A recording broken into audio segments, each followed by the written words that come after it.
ಗುಬ್ಬಿ ತಾಲೂಕಿನ ಎಸ್ ಕೊಡಿಗೆಹಳ್ಳಿ ಗ್ರಾಮದಲ್ಲಿ 1830ನೇ ಮಧ್ಯವರ್ಜನ ಶಿಬಿರ ಕಾರ್ಯಕ್ರಮವನ್ನು ಶ್ರೀ ಕ್ಷೇತ್ರ ಧರ್ಮಸ್ಥಳ ಗ್ರಾಮಾಭಿವೃದ್ಧಿ ಯೋಜನೆಯಿಂದ ಆಯೋಜನೆಯನ್ನ ಮಾಡಲಾಗಿತ್ತು. ಚಾಲುಕ್ಯ ಆಸ್ಪತ್ರೆಯ ಸಿಇಒ ಡಾಕ್ಟರ್ ನಾಗಭೂಷಣ್ ಅವರು ಈ ಒಂದು ಕಾರ್ಯಕ್ರಮದಲ್ಲಿ ಭಾಗಿಯಾಗಿ ಯಾವುದೇ ಕಾರಣಕ್ಕೂ ಕೂಡ ಕುಡಿತದಿಂದ ತಾವು ಹೊರಬರದೆ ಹೋದರೆ ಮುಂದಿನ ದಿನದಲ್ಲಿ ದೊಡ್ಡ ಸಮಸ್ಯೆಯನ್ನ ಅನುಭವಿಸಬೇಕಾಗುತ್ತದೆ.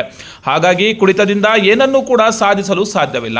ತಮ್ಮ ಕುಟುಂಬ, ತಮ್ಮ ಮಕ್ಕಳು ಎಲ್ಲರನ್ನೂ ಕೂಡ ತಾವು ನೋಡಿಕೊಳ್ಳಬೇಕು. ಸಮಾಜದಲ್ಲಿ ಚೆನ್ನಾಗಿ ಬದುಕಬೇಕು ಎಂದರೆ ಕುಡಿತವನ್ನ ಬಿಡಬೇಕು ಎಂದು ಜಾಗೃತಿಯನ್ನ ಮೂಡಿಸಿದ್ರು. ಇದೇ ಸಂದರ್ಭದಲ್ಲಿ ತಾಲೂಕು ಯೋಜನಾಧಿಕಾರಿ ರಾಜೇಶ್ ಸೇರಿದಂತೆ ಇನ್ನಿತರರು ಕಾರ್ಯಕ್ರಮದಲ್ಲಿ ಭಾಗಿಯಾಗಿದ್ದರು. ಇವೆಲ್ಲ ನಮ್ಗೆ ಯಾವ ತರ ಕಾಣಿಸ್ತಾರೆ ಅಂದ್ರೆ ಶ್ರಮಿಕ ವರ್ಗದವರು.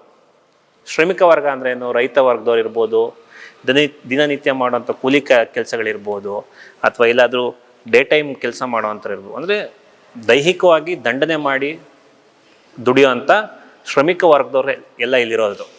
ಈ ಶ್ರಮಿಕ ವರ್ಗದವ್ರಿಗೆ ಏನಾಗುತ್ತೆ, ಯಾವ ರೀತಿ ಕುಡ್ತಾ ಸ್ಟಾರ್ಟ್ ಆಗುತ್ತೆ ಅಂತ ನಿಮಗೆ ಗೊತ್ತು.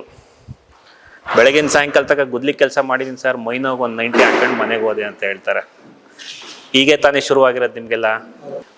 ದಿನ ಕುಡಿಯೋರಿಗೆ ಒಂದೆರಡು ದಿವಸ ತಪ್ಪಿಸ್ಬಿಟ್ರೆ ಅವ್ರಿಗಾಲೇ ಕೈ ವೈಬ್ರೇಷನ್ ಬರ್ತಾ ಇರುತ್ತೆ. ನೋಡಿದ್ದೀರಾ ನಿಮ್ಮೂರಲ್ಲಿ?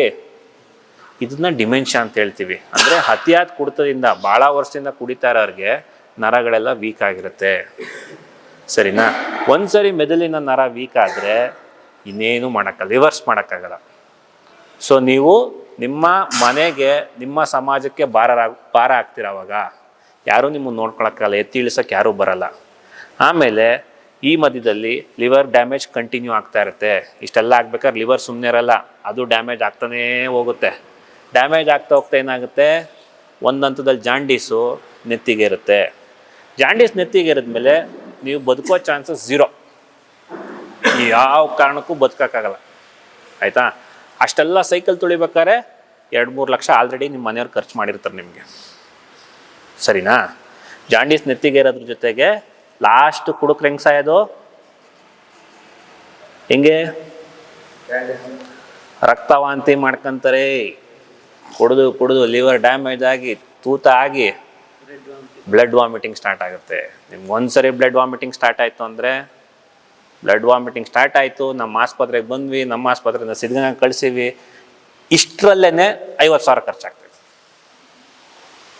ದುಡ್ಡು ಖರ್ಚು, ನಿಮ್ಮ ಮನೆಯವ್ರಿಗೆ ಹೊರೆ. ನೀವೆಷ್ಟು ನೋವು ತಿನ್ನಬೇಕು?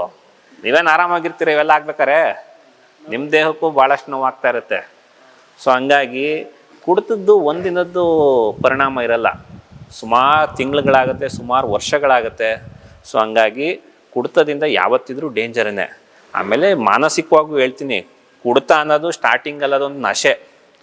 ದುಃಖ ಮರೆಯೋದಕ್ಕೆ, ಸಂತೋಷವನ್ನು ಹಂಚ್ಕೊಳ್ಳೋದಕ್ಕೆ ಕುಡಿತಾರೆ. ಆದರೆ ಅದೇ ಕುಡಿತ ಹೋಗ್ತಾ ಹೋಗ್ತಾ ಹೋಗ್ತಾ ನಿಮಗೆ ಮಾನಸಿಕ ಖಿನ್ನತೆ ಮಾಡುತ್ತೆ, ಡಿಪ್ರೆಷನ್ ಮಾಡುತ್ತೆ, ನಿಮ್ಮಲ್ಲಿರೋ ಚೈತನ್ಯ, ನಿಮ್ಮಲ್ಲಿರೋ ಜೀವನದ ಮೇಲೆ ಆಸಕ್ತಿನ ಕಮ್ಮಿ ಮಾಡುತ್ತೆ. ಸೊ ಹಂಗಾಗಿ ಕುಡಿತದ ಬೇರೆ ಬೇರೆ ಹಂತದಲ್ಲಿ, ನೀವು ನಾನು ಹೇಳಿದ 4 ಹಂತದಲ್ಲಿ ಯಾವ ಹಂತದಲ್ಲಿ ಇದ್ದೀರಾ ಅಂತ ನೀವೇ ತಿಳ್ಕೊಳ್ಳಿ.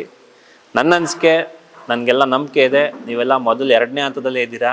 ಸಣ್ಣ ಪುಟ್ಟ ಜಾಂಡೀಸ್ ಮಾಡ್ಕೊಂಡಿದ್ದೀರಾ, ವಾಂತಿ, ಹೊಟ್ಟೆ ಉಬ್ರ ಇಷ್ಟರಲ್ಲೇ ಇದ್ದೀರಾ. ಈಗ ನೀವೆಲ್ಲ ಮನಸ್ಸು ಮಾಡಿದ್ರೆ ಖಂಡಿತವಾಗ್ಲೂ ಒಂದು ಆರೋಗ್ಯವಂತ ಜೀವನವನ್ನು ನೀವು ನಡೆಸ್ಬೋದು. ಈ ಕುಡಿತದಿಂದ ವಿಮುಕ್ತಿ ಆಗ್ಬೋದು. ಕುಡಿತದಿಂದ ಆಗುವಂಥ ನಿಮ್ಮ ದೇಹದ ಮೇಲೆ ಇರೋಂಥ ದುಷ್ಪರಿಣಾಮಗಳು ಅಂದರೆ ಲಿವರ್ ಡ್ಯಾಮೇಜ್ ಇರ್ಬೋದು, ಪ್ಯಾಂಕ್ರಿಯಾಸ್ ಡ್ಯಾಮೇಜ್ ಇರ್ಬೋದು, ನರದ ಡ್ಯಾಮೇಜ್ ಇರ್ಬೋದು, ಇದನ್ನೆಲ್ಲ ತಪ್ಪಿಸ್ಬೋದು. ಅದಕ್ಕಿಂತ ಮುಖ್ಯವಾಗಿ ನಿಮ್ಮ ಮನೆಯಲ್ಲಿ ಹೆಂಡತಿ ಮಕ್ಕಳು, ತಂದೆ ತಾಯಿಗಳಿಗೆ ನಿಮ್ಮಿಂದ ಆಗೋ ಬರ್ಡನ್ ಅಂದರೆ ನಿಮಗೆ ಚಿಕಿತ್ಸೆಗೆ ವೆಚ್ಚ ಮಾಡ್ತಾರಲ್ಲ, ಅದನ್ನೆಲ್ಲ ತಪ್ಪಿಸ್ಬೋದು. ನೆಮ್ಮದಿಯಾದ ಜೀವನವನ್ನು ಮಾಡ್ಬೋದು. ಆ ರೀತಿ ಈ ನನ್ನ 2 ಮಾತುಗಳನ್ನು ಹೇಳಿ 2 ಮಾತುಗಳನ್ನ ಮುಗಿಸ್ತೀನಿ.